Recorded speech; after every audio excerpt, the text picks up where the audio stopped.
Hi, welcome to today's segment of Our Ventura TV. My name is George Alger, and today's guest expert is David Endaya, who is the Chief of the Ventura Fire Department. Welcome, David. Thank you very much for having me. So let's just start with something that you think would be important for the community to know regarding today's modern fire department. Well, let's see. Today's modern fire department, it's a good word. We've changed a lot vastly. I think the fire service as a whole over the last 20 to 30 years. 30 years ago, we really were truly a fire department. The patch on the sleeve was accurate, and that's largely what we did. And I think over the last 30 years or so, since about the mid-1970s, our responsibilities have really changed. We've become what's known as an all-hazard emergency services agency. So we provide emergency medical services to the paramedic level, an advanced paramedic level on every piece of equipment we have. We have a fully trained and equipped hazardous materials response team. We have an urban search and rescue team that's part of a regional task force that we've seen the larger teams, national teams, respond to our large natural disasters around the country. And then we also have a very robust ocean rescue team with 15 swimmers because of where we're located here in Ventura. That's also part of a regional team where there are rescue swimmers also in Oxnard and Ventura County Fire. But obviously we cover our own territory here in Ventura. So the modern fire department really is kind of a jack of all trades, and we cover almost any emergency you can imagine. I often say, other than the active commission of a crime, we get called to come out and work on, solve, or know excuse me, where to turn to solve the problem. Okay, and how many fire stations do we currently have in Ventura? We currently have 6 in operation. We have 22 firefighters on duty, 24 hours a day, 7 days a week, to provide service to the citizens, so about 110,000 people. For a while, back in 2010-11, we did actually close one of those 6 stations due to the budget cuts. We were lucky enough to secure federal grant monies to the tune of about $5 million to keep that station when we did reopen it after about 18 months of a total closure. We reopened it and funded it through federal funds, through a grant program that allowed us to keep it open for about 4 years. And then the city of Ventura came in and we were able to budget it in actually through June of 2017. And now with Measure O coming in, we're hoping that that will secure that station open and keep all of our current 6 stations open indefinitely now, instead of wondering what was going to happen when those grant monies ran out. Okay, and of course Measure O is very important to the city, but maybe not all viewers are fully aware of what its ramifications are. Could you just give us a real quick sketch of what that is? Sure. Measure O was a revenue measure which would provide a 1/2 cent sales tax increase to the city of Ventura, where the funds would stay within the city. And I believe some of the preliminary projections, the numbers that we were told, was about $10.8 million a year. That number will obviously change as the sales tax changes. The numbers change, but it's a 25-year measure. And so for us, there's a lot of stability in there where we had tried twice before, and it didn't go through. And I think through City Council and through the city's team and all the employees, we have tried really hard to provide outstanding service from all the departments in the city. And the voters voiced their opinion, and we were able to pass it. And I think it's going to make a huge difference, obviously not just to the fire department, but to every core service that the residents and the business owners and visitors deserve when they come to Ventura. Good. Let's speak about the paramedics, because you have a paramedic with every fire department, correct? Correct, with every piece of equipment we have. Okay. A paramedic, I'm actually still a licensed paramedic here in the state of California. I have been since 1993. And basically there's different levels of emergency medical service. There's a basic EMT, there's an intermediate EMT, an advanced EMT, it's emergency medical technician. And then there's a paramedic, which is as advanced as you can be in the EMS world as far as ambulances and fire engines and fire trucks. And the city of Ventura, since 1996, has only taken applications from licensed emergency paramedics. So to be a firefighter in the city of Ventura, you have to be a licensed emergency paramedic. And we're the only fire department in the county that provides one, at least one, on every piece of equipment that we run 911 calls with. Okay, and from a citizen's point of view, Tell me a little bit about what's going on when someone makes a 911 call, because fire department are visible and then there's ambulance services that are visible. It seems like there would be some overlap if there's always a paramedic there. There's a little bit of overlap as far as the transport piece. So we do not transport as a fire agency. We are what's called a first responder advanced life support. And so we're 24/7, we're dedicated to 911, and then there is a privately owned ambulance company that also provides paramedics and also EMTs on the ambulances that provide transport for the patients that we care for. Obviously, an early arrival is our priority overall. As an EMS team, it doesn't matter which light bar shows up first, we need the closest unit there. So we, through CAD and through GPS and auto vehicle location and all the technologies of today versus the fire department of old, we make sure that the closest units start responding as soon as a call comes in. So when they call a dispatch center, sometimes it gets rerouted from a primary dispatch center to a secondary, like a cell phone call. Cell phone call very often goes to a CHP dispatch center because of cell towers and so forth.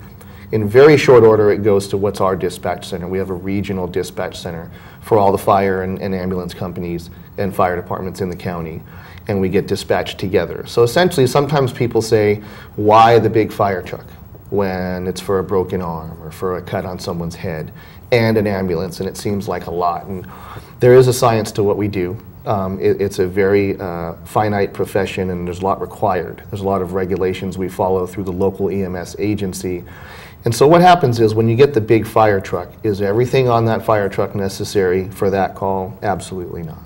But what happens is, like I said, we're a jack of all trades. We may go from a cut head or a broken arm to a seizure, to a patient who's trapped in a car crash, to a fire, to an ocean rescue, to a car into a building. And so what we carry is our toolbox, and we keep it with us at all times to be able to provide care and mitigate emergencies 24 hours a day. So when we do pull up, we have a big piece of our engines is paramedicine. And we're able to, it's basically a mobile emergency room, and that's what we provide, along with the private ambulance providers who have the same gear and equipment and also provide transport over to the hospital. And that allows us to stay available, to be available to respond to the next emergency on those fire engines. Okay, and in the current world, do you respond mostly to fires, or is it other emergencies? Well, I think that's a great question. Statistically, what you get a lot, I think a lot of people assume that with technology and sprinklers and so forth, you have far fewer fires than you used to have. And what happens is, right to your question, we run more calls overall. So in 1974, the Ventura Fire Department had 19 people on duty, and we ran just under 2,000 calls. And last year, in 2016, our numbers are coming in now, we're coming up on 15,000 calls for service, and we have 22 people.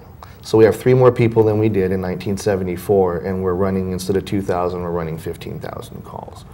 So what happens is, I mean, we provide a little bit of everything when we do respond, and the number of fires that we run has not decreased. We still run the same number of fires, and what happens is when you look at it, let's say on a pie chart, the piece of pie is much smaller. So the assumption is, oh, you don't run as many fires. And we do, and so it's very critical for us to have the proper amount of water and hose and training. And we've seen, unfortunately, over the years, in no specific year, very specific tragedies of fires still throughout the United States. So fire is still a very real problem, even with all the technology and all the building codes and fire codes. And so we still train like we did always, and even better, to keep us more safe and more efficient. But overall, right now, I would say there's probably about a 75 to 80% component that has an emergency medical service component to it. I always say it's actually higher, because you know, we're very data driven, we're very metric driven, and so when we call a car crash, it's not considered an EMS call. But on a car crash, our paramedics are providing care. When we go on a fire, very often we have smoke inhalation patients, our paramedics are providing care.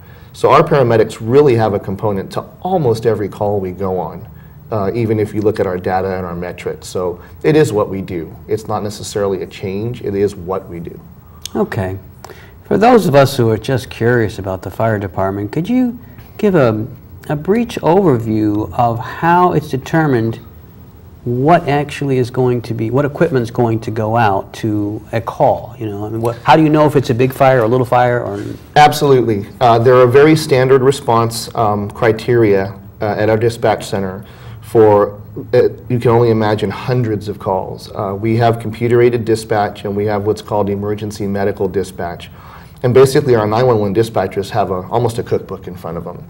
And as they flip through and ask those very important questions of the caller, they determine the need for the basic, when I say basic, someone's calling 911, but for us it's a basic response, which is going to be an engine with 3 people on there, including a firefighter paramedic, and then an ambulance, which has 2 people on there, and their training may vary. I'm not sure what the, you know, there may be, 1 paramedic, 1 EMT, 2 paramedics, and they'll dispatch them there. A car crash, there's going to be some key questions asked when there's a car crash. You know, is it in the middle of the road? Is it upside down off the road? Are there people trapped that cannot get out?